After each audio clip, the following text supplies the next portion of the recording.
अफरोज़ तकरीर समात फरमाई। मौसूफ़ की तकरीर का हर लफ्ज़ हमें दुनिया से बेरग़बती और फ़िक्र आखिरत की दावत दे रहा था। अब इसके बाद मैं सुफला के एक तालिब इल्म उमैर सिद्दीक़ को दावत कलाम देता हूँ कि वह आए और कब्र की मंजिल के उन्वान पर तकरीर पेश करें।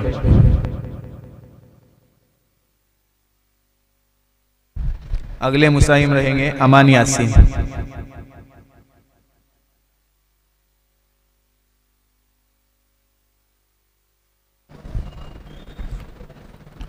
अस्सलामु अलैकुम व रहमतुल्लाहि व बरकातुह। अल्हम्दुलिल्लाह व कफ़ा व सलामुन अला इबादिहि अल्लज़ीना इस्तफ़ा, अम्मा बअद। फ़क़द क़ाल अल्लाहु तआला फ़िल क़ुरआनिल मजीद वल फ़ुरक़ानिल हमीद। अऊज़ु बिल्लाहि मिनश शैतानिर रजीम। बिस्मिल्लाहिर रहमानिर रहीम। यौम यख़्रुजून मिनल अजदाथि सिराअन कअन्नहुम इला नुस्बिन यूफ़िदून ख़ाशिअतन अबसारुहुम तरहक़ुहुम ज़िल्लह ज़ालिकल यौमुल लज़ी कानू युअदून। सदक़ल्लाहुल अज़ीम। सदर मोहतरम, सामाईन किराम, मेरे तकरीर का उन्वान है कब्र की मंजिल। कब्र आखिरत की मंजिलों में सबसे पहली मंजिल है। अगर ये मंजिल आसान तय हो गई तो इसकी बाद वाली मंजिलें इससे कहीं ज़्यादा आसान होगी, और अगर ये मंजिल आसान तय नहीं हुई तो इसके बाद वाली मंजिलें इससे कहीं ज़्यादा सख्त होंगी। हज़रत उस्मान गनी रज़ियल्लाहु अन्हु जब किसी कब्र के पास खड़े होते तो इस कदर रोते कि उनके रेशे मुबारक आंसुओं से तर हो जाती। लोगों ने उनसे पूछा कि जब आपके सामने जन्नत और दोज़ख का तज़किरा होता है, जन्नत के सवाब और जहन्नम का अज़ाब बतलाया जाता है, तो आप इस कदर नहीं रोते कि आप कब्र के सामने खड़े होकर रोते हैं। हज़रत उस्मान गनी रज़ियल्लाहु अन्हु फरमाते हैं कि कब्र आखिरत की मंजिलों में सबसे पहली मंजिल है। अगर ये आसान तय हो गई तो इसकी बाद वाली मंजिलें इससे कहीं ज़्यादा आसान होगी, और अगर ये मंजिल आसान तय नहीं हुई तो इसके बाद वाला मरहला इससे कहीं ज़्यादा सख्त होगा। हज़रत उस्मान रज़ियल्लाहु अन्हु फरमाते हैं कि रसूलुल्लाह सल्लल्लाहु अलैहि वसल्लम ने इरशाद फरमाया, मैंने कब्र से खौफनाक मंजर कहीं नहीं देखा। हज़रत आसमा रज़ियल्लाहु अन्हा जब एक मरतबा आप सल्लल्लाहु अलैहि वसल्लम के खुतबे में बैठी हुई थी तो आप सल्लल्लाहु अलैहि वसल्लम ने अपने खुतबे में फितने दज्जाल का जिक्र किया, तो लोग दहाड़े मार मार कर इस कदर रोने लगे कि कोहराम बरपा हुआ। जब सुकून हुआ तो हज़रत आसमा बिनते अबी बकर ने एक करीब के शख्स से पूछा कि अभी क्या हुआ। उसने फरमाया कि अभी आप सल्लल्लाहु अलैहि वसल्लम ने फरमाया कि मेरे जानिब वही की गई है कि तुम फितने दज्जाल से पहले फितने कब्र में मुब्तला किए जाओगे।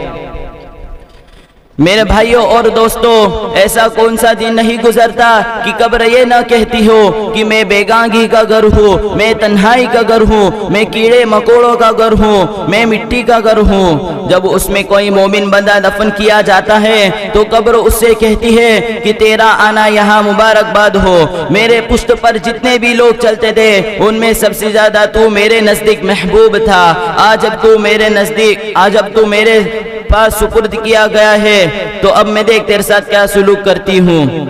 कब्र ये कहकर उसके हद्दी निगाह तक कुशादा हो जाती है और उसके लिए जन्नत का दरवाजा खोल दिया जाता है। और जब उसमें कोई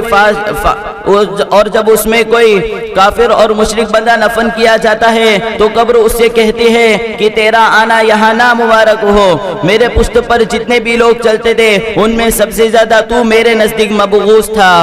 अब जब तू मेरे हवाले किया गया है तो अब मैं देख तेरे साथ क्या सुलूक करती हूँ। यह कब्र कहकर उसे इस तरह दबोचती है कि उसके बाएं फसलियाँ दाएं फसली में और दाएं फसली बाएं फसली में घुस जाती है और उस पर 70 अज़दे और एक रिवायत के मुताबिक 99 अज़दे मुसल्लत किए जाते हैं।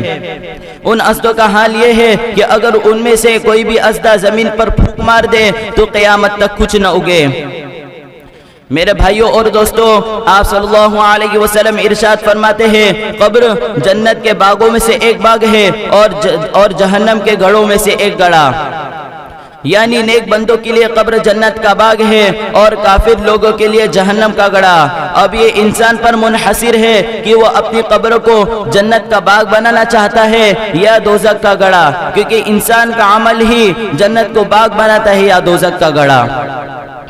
मेरे भाइयों और दोस्तों, आप सल्लल्लाहु अलैहि वसल्लम इरशाद फरमाते हैं कि जब मोमिन बंदा कफन में दफन किया जाता, कि जब कोई भी बंदा उसमें दफन किया जाता है तो उसके पास दो फरिश्ते आते हैं। उनका रंग काला और उनकी आंखें नीली होती है।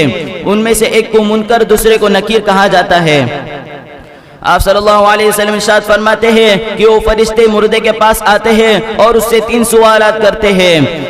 पहला सवाल, मर रब्बुका, तुम्हारा रब कौन है? दूसरा सवाल, मा दीनुका, तुम्हारा दीन क्या है? तीसरा सवाल, मा कुन्तु तक़ूलु लिहाज़ा रजुली लि मुहम्मदिन, तुम मोहम्मद सल्लल्लाहु अलैहि वसल्लम के बारे में क्या अकीदा रखते थे? अगर मोमिन बंदा होता है तो वो कहता है कि मेरा रब अल्लाह है, मेरा दीन इस्लाम है, मेरे नबी मोहम्मद सल्लल्लाहु अलैहि वसल्लम है जिन्हें अल्लाह ताला ने हक के साथ मबऊस किया था। और उसके बाद फरिश्ते उसके लिए जन्नत का फर्श बिछा देते हैं और जन्नत का लिबास अता करते हैं और उसके लिए जन्नत का दरवाज़ा खोल दिया जाता है। मेरे भाइयों और दोस्तों, अगर वो बंदा कोई फासिक और मुशरिक होता है तो वो यही जवाब देता है, हाँ हाँ ला अदरी, हाय अफसोस मैं नहीं जानता। तो फरिश्ते उसके लिए जहन्नम का बिस्तर बिछा दिया जाता है और जहन्नम का लिबास पहनाया जाता है और जहन्नम का दरवाज़ा खोल दिया जाता है और उस पर एक फरिश्ता मुसल्लत कर दिया जाता है जो अंधा और बहरा होता है। वो क़यामत तक उसको मारता रहता है और उसकी आवाज़ दुनिया में इंसान और जिन्नातों के अलावा कोई नहीं सुनता। मेरी दुआ है कि अल्लाह ताला हम सबको मौत की तैयारी करने की तौफीक अता फरमाए। व आखिरु दावाना अनिल हम्दुलिल्लाहि रब्बिल आलमीन। माशाअल्लाह, मौसूफ ने बहुत ही बेहतरीन तकरीर पेश की। अब इसके